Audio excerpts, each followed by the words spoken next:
বাজেটকে যারা গণবিরোধী বলে তারা জনগণের বন্ধু নয়, মন্তব্য প্রধানমন্ত্রীর।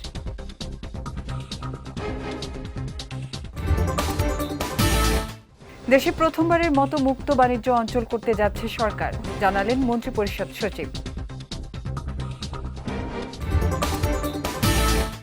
এবং বাজারে চাল ও নিত্যপণ্যের দাম স্থিতিশীল আছে বললেন বাণিজ্য মন্ত্রী।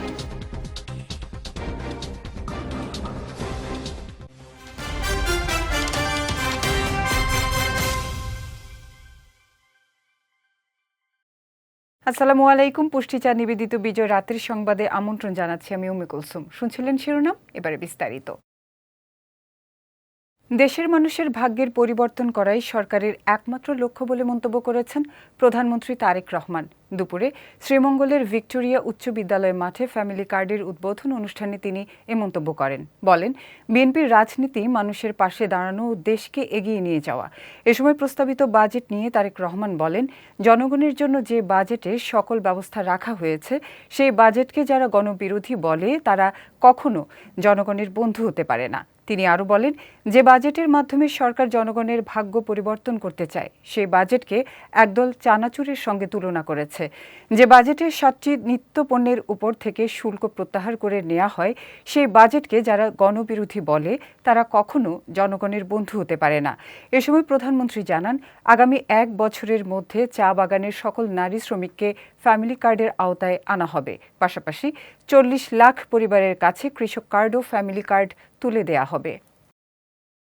যেই বাজেটের মাধ্যমে অর্থ বরাদ্দের মাধ্যমে আমরা জনগণের ভাগ্যের পরিবর্তন করতে চাই সেই বাজেটকে যারা চানাচুরের সাথে তুলনা করে, যেই বাজেটে আমরা জনগণের জন্য স্বাস্থ্য সুবিধার অর্থ বরাদ্দ রেখেছি, কৃষক ভাইদের জন্য অর্থ বরাদ্দ রেখেছি, সেই বাজেটকে বলে তারা গণবিরোধী বাজেট। জনগণের কথা চিন্তা করে আমরা 60টি নিত্য প্রয়োজনীয় দ্রব্যের উপর থেকে আমরা শুল্ক প্রত্যাহার করে নিয়েছি এই বাজেটে।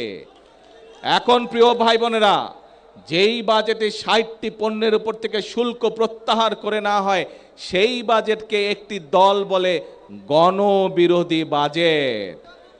এখন জনগণের জন্য যেই বাজেটে সকল ব্যবস্থা রেখেছি সেই বাজেটকে যারা গণবিরোধী বলে তারা কি কখনো জনগণের বন্ধু হতে পারে? তারা কখনো জনগণের বন্ধু হতে পারে না। প্রিয় ভাই বোনেরা, বাংলাদেশে প্রথমবারের মতো মুক্ত বাণিজ্য অঞ্চল করার সিদ্ধান্ত নিয়েছে সরকার, এমনটাই জানিয়েছেন মন্ত্রিপরিষদ সচিব নাসিমুল গনি। এ প্রকল্পের জন্য মাতারবাড়ি বন্দরের কাছে এবং চিটাগং পোর্টের কাছে 600 একর জমি কেনা হবে। সকালে সচিবালয়ে অর্থনৈতিক ক্রয় সংক্রান্ত মন্ত্রিসভার বৈঠক শেষে এ তথ্য জানান মন্ত্রিপরিষদ সচিব। এছাড়া বৈঠকে চট্টগ্রামের আনোয়ারা প্রান্তে চীনের জন্য আলাদা অর্থনৈতিক অঞ্চল গড়ার প্রস্তাব অনুমোদন দেয়া হয়। একই সঙ্গে দেশের জ্বালানির সরবরাহ স্বাভাবিক রাখতে স্পট মার্কেট থেকে 2 কার্গো এলএনজি কেনার প্রস্তাব অনুমোদন দেয়া হয়েছে। মুক্ত বাণিজ্য অঞ্চল মানে সেই জায়গায় কোনো কাস্টমসের কোনো আইন কানুন প্রযোজ্য হবে না, এবং সেটাতে আমাদের দেশের থেকে এক্সপোর্ট বাড়ার সম্ভাবনা অনেক বেশি বেড়ে যাবে। আমরা যে সমস্ত জিনিস তৈরি করি বাংলাদেশে সেগুলো, এবং বিদেশি ইনভেস্টররা এখানে আসবে তখন এই এলাকায় কাজ করবে। মাতাবাড়ি বন্দরের কাছে, আর একটা হচ্ছে যে চিটাগংয়ের পোর্টের কাছে একটু দূরে। বাজারে চাল ও নিত্যপণ্যের দাম স্থিতিশীল আছে বলে জানিয়েছেন বাণিজ্য মন্ত্রী খন্দকার আব্দুল মুক্তাদির।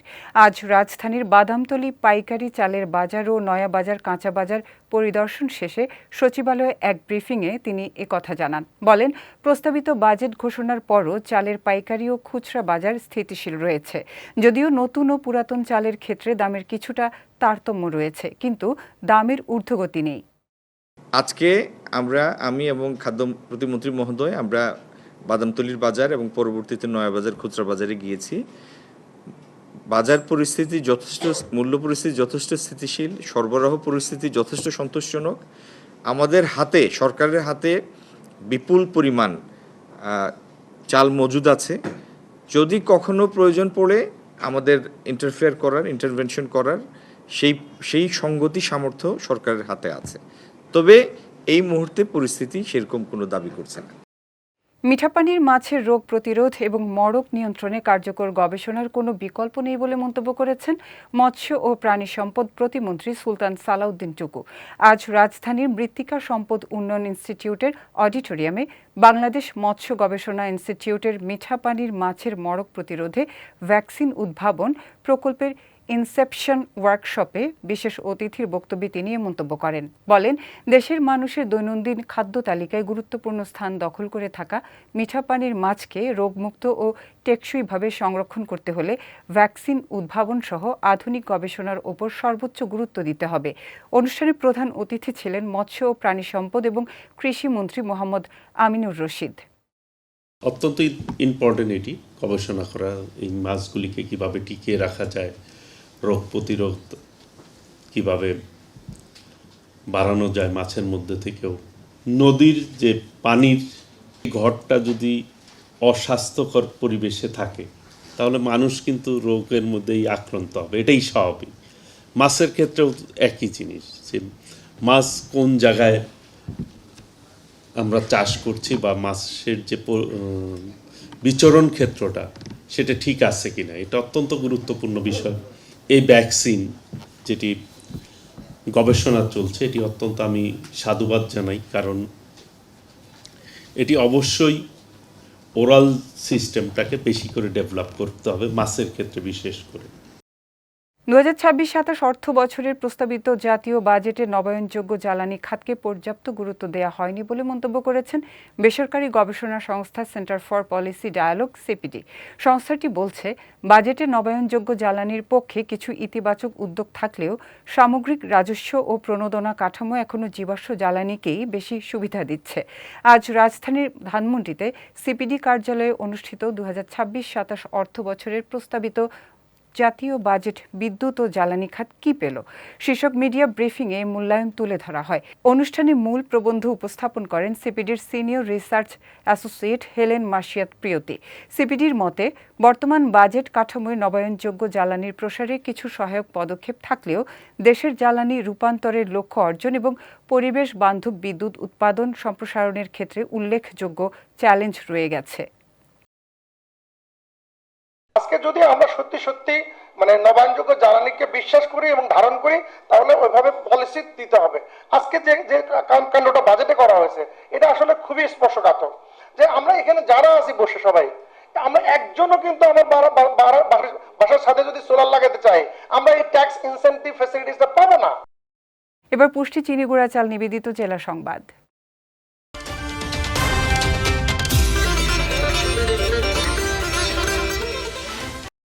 মানুষের দোরগোড়ায় মানসম্মত চিকিৎসা পৌঁছে দিতে সরকার দেশের 362টি হাসপাতালকে আধুনিক হাসপাতালে রূপান্তরের সিদ্ধান্ত নিয়েছে বলে জানিয়েছেন স্বাস্থ্যমন্ত্রী সরদার মোহাম্মদ সাখাওয়াত হোসেন। সকালে কুষ্টিয়া 250 শয্যা বিশিষ্ট জেনারেল হাসপাতাল পরিদর্শনকালে তিনি একথা জানান। বলেন, জনগণের স্বাস্থ্য সুরক্ষা নিশ্চিত করতে এবং স্বাস্থ্য সেবার অচলাবস্থা কাটিয়ে উঠতে আগামী জুলাই মাসের মধ্যে দেশের সব হাসপাতালে আধুনিক মান নিশ্চিত করার লক্ষ্যে প্রয়োজনীয় জনবল নিয়োগ, চিকিৎসা সরঞ্জাম সরবরাহ এবং বিদেশ থেকে অত্যাধুনিক যন্ত্রপাতি কেনার প্রক্রিয়া শুরু করা হয়েছে। পরিদর্শনকালে তার সঙ্গে কুষ্টিয়ার জেলা প্রশাসক তৌহিদ বিন হাসান, জেলা পুলিশ সুপার জসিম উদ্দিন সহ অনেকে উপস্থিত ছিলেন। আমরা প্রত্যেকটা হাসপাতালকে 362টা হাসপাতালকে আমরা 31 এবং 50 থেকে 101 শয্যায় রূপান্তরিত করতে যাচ্ছি এবং সেই মর্মে কাজ শুরু হয়েছে। লোকবল পারমিশন নিচ্ছি, পিপিপি হচ্ছে। জুলাই মাসের ভিতরে আমরা সকল হাসপাতাল টেন্ডারে চলে যাব। আমরা শৃঙ্খলা ফিরিয়ে আনবো। আপনারা নিশ্চয়ই দেখেছেন, এর মধ্যে আমরা অনেকের পানিশমেন্ট দিচ্ছি, নতুন লোকবল নিব। আমরা স্বাস্থ্য সেবাকে জনগণের গোড়দুয়ারে কোনো মানুষকে বিনা চিকিৎসায় মরতে দেব না ইনশাল্লাহ, এবং প্রত্যেকের ঘরে আমরা স্বাস্থ্য সেবা পৌঁছে দিব। চট্টগ্রামের বাকলিয়ায় শিশু ধর্ষণের ঘটনায় দায়ের করা মামলায় অভিযুক্ত মনির হোসেনকে যাবজ্জীবন কারাদণ্ড দিয়েছেন আদালত। একই সঙ্গে তাকে 50,000 টাকা জরিমানা করা হয়েছে। দুপুরে চট্টগ্রাম মহানগর শিশু সহিংসতা দমন ট্রাইব্যুনালের বিচারক সৈয়দা হাফসা ঝুমা এ রায় ঘোষণা করেন। এ ঘটনায় 4 জুন আদালতে অভিযোগপত্র দেয় পুলিশ। মামলায় মোট 18 জনের সাক্ষ্য গ্রহণ করেন আদালত। এর আগে গত 21 মে বাকলিয়া শিশু ধর্ষণের ঘটনায় তোলপাড় হয় পুরো দেশ। ক্ষুব্ধ স্থানীয় জনতা অভিযুক্ত মনির হোসেনকে পুলিশের হাতে তুলে দিতে অস্বীকৃতি জানালে শুরু হয় দফায় দফায় সংঘর্ষ। রাতভর সে সংঘর্ষে 18 পুলিশ সহ অর্ধশত আহত হয়। এই মামলায় দুইটা অপশন ছিল, একটা হচ্ছে মৃত্যুদণ্ড আর একটা যাবজ্জীবন কারাদণ্ড তৎসহ অর্থদণ্ডের কথা আছে। এই ক্ষেত্রে আদালত সামগ্রিক অবস্থা তার পিসিপিআর এবং প্রথম অপরাধ এগুলি সব কিছু বিবেচনা করে তাকে মৃত্যুদণ্ডের পরিবর্তিতে যাবজ্জীবন কারাদণ্ড প্রদান করা হয়েছে এবং এই টাকাটা ভিকটিম অনাদায়ী 1 বছর কারাদণ্ডের কথা বলা হয়েছে। নৌবাহিনী পরিচালিত ডকইয়ার্ডে দেশীয় প্রযুক্তিতে কোস্টগার্ডের জন্য নির্মিত হচ্ছে 5টি আধুনিক রিভারাইন পেট্রোল ভেসেল। বুধবার এ উপলক্ষে নারায়ণগঞ্জের বন্দরে ডকইয়ার্ড অ্যান্ড ইঞ্জিনিয়ারিং ওয়ার্কস লিমিটেডে অনুষ্ঠিত হয় কিল লেইং অনুষ্ঠানে প্রধান অতিথি ছিলেন স্বরাষ্ট্র মন্ত্রণালয়ের সিনিয়র সচিব মঞ্জুর মোর্শেদ চৌধুরী। তিনি বলেন, উপকূলীয় ও অভ্যন্তরীণ নৌপথের নিরাপত্তা নিশ্চিত করতে কোস্টগার্ড গুরুত্বপূর্ণ ভূমিকা রাখছে, আর নতুন এ ভেসেলগুলো সেই সক্ষমতা আরও বাড়াবে। নৌবাহিনীর কর্মকর্তারা জানান, মেড ইন বাংলাদেশ উদ্যোগের আওতায় নির্মিত এসব ভেসেলে থাকবে আধুনিক নেভিগেশন ও নজরদারি প্রযুক্তি। দ্রুতগতির এই নৌযানগুলোর টহল উদ্ধার অভিযান, চোরাচালান ও অবৈধ অনুপ্রবেশ প্রতিরোধে গুরুত্বপূর্ণ ভূমিকা রাখবে। এবার পুষ্টি নিবেদিত আন্তর্জাতিক প্রসঙ্গ।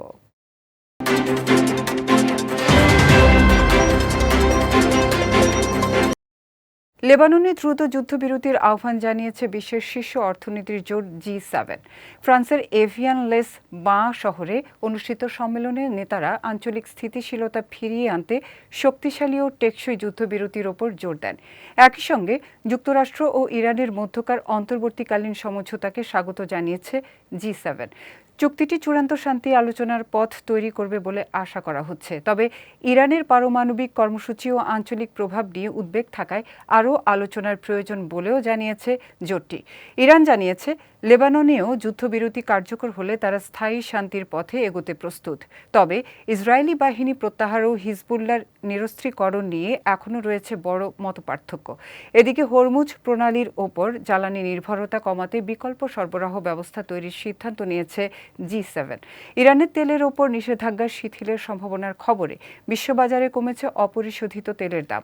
তবে যুদ্ধবিরতির উদ্যোগের মধ্যেও সবচেয়ে বড় প্রশ্ন, লেবাননে দীর্ঘমেয়াদী শান্তি ফিরবে কিনা, আর মধ্যপ্রাচ্যের এই সংকট কোন পথে এগোবে।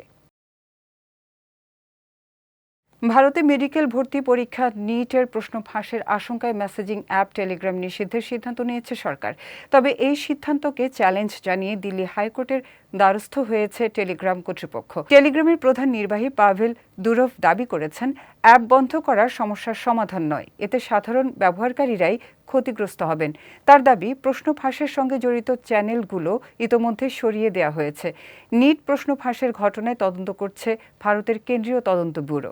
আগামী পরীক্ষাকে ঘিরে বাড়ানো হয়েছে নিরাপত্তা ব্যবস্থা। তবে প্রযুক্তি বিশেষজ্ঞরা বলছেন, অপরাধীরা অন্য প্ল্যাটফর্ম ব্যবহার করলেও কি একই ব্যবস্থা নেওয়া হবে, এ নিয়েও প্রশ্ন রয়েছে। এদিকে শিক্ষার্থী ও বিরোধী রাজনৈতিক দলগুলো সরকারের পদক্ষেপ নিয়ে সমালোচনা করেছে।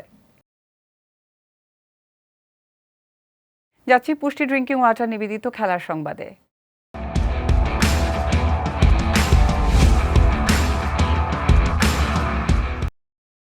ওয়ানডে সিরিজ হারের পর সহজ জয়ে টি-20 সিরিজ শুরু করল অস্ট্রেলিয়া।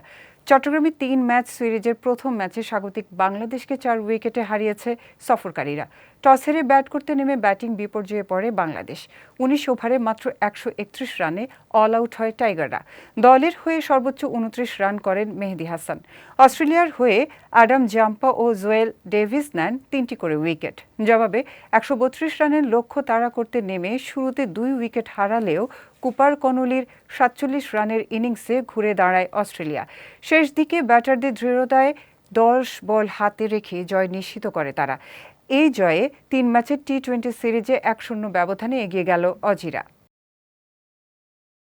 বিশ্বকাপ ফাইনালের ভেন্যু নিউ জার্সির মেটলাইফ স্টেডিয়ামের মাঠের মান নিয়ে বাড়ছে উদ্বেগ। ব্রাজিল তারকা ভিনিসিয়াস জুনিয়রের পর এবার অসন্তোষ প্রকাশ করেছেন ফ্রান্সের মিডফিল্ডার আদ্রিয়ান রাবিও। সেনেগালের বিপক্ষে 3-1 গোলের জয়ের ম্যাচ শেষে রাবিও বলেন, মাঠটি স্বাভাবিক ঘাসের চেয়ে অনেক বেশি কৃত্রিম টার্ফের মতো মনে হয়েছে। তার ভাষায়, মাঠ ছিল শক্ত, কঠিন এবং খেলার জন্য আদর্শ নয়। এর আগে মরক্কোর বিপক্ষে ম্যাচের পর ভিনিসিয়াস অভিযোগ করেন, গরমে মাঠ দ্রুত শুকিয়ে যাওয়ায় খেলার গতি ও ছন্দ ব্যাহত হয়েছে। বিশ্বকাপ উপলক্ষে মেটলাইফ স্টেডিয়ামে সাময়িকভাবে প্রাকৃতিক ঘাস বসানো হয়েছে। তবে অতীতে এখানকার কৃত্রিম টার্ফে একাধিক খেলোয়াড় গুরুতর চোটে পড়েছেন, যার কারণে মাঠটি নিয়ে দীর্ঘদিন ধরেই বিতর্ক রয়েছে। আগামী 19 জুলাই এই স্টেডিয়ামে অনুষ্ঠিত হবে বিশ্বকাপের ফাইনাল। তার আগে মাঠের মান নিয়ে খেলোয়াড়দের ধারাবাহিক অভিযোগ আয়োজকদের জন্য নতুন চিন্তার কারণ হয়ে দাঁড়িয়েছে। পুষ্টিচা নিবেদিত বিজয় রাতের সংবাদ শেষ করার আগে শিরোনামগুলো দেখে নিচ্ছি আরও একবার।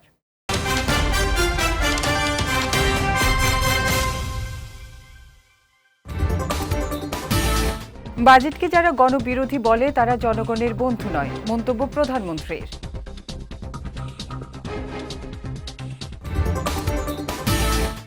দেশে প্রথমবারের মতো মুক্ত বাণিজ্য অঞ্চল করতে যাচ্ছে সরকার, জানালেন মন্ত্রিপরিষদ সচিব।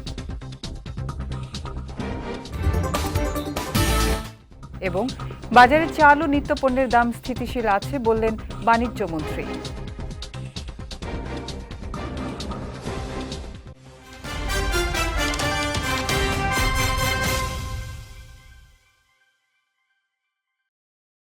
বিজয় রাতের সংবাদ শেষে আজকের মতো আমি উম্মে কুলসুম আপনাদের কাছ থেকে বিদায় নিচ্ছি।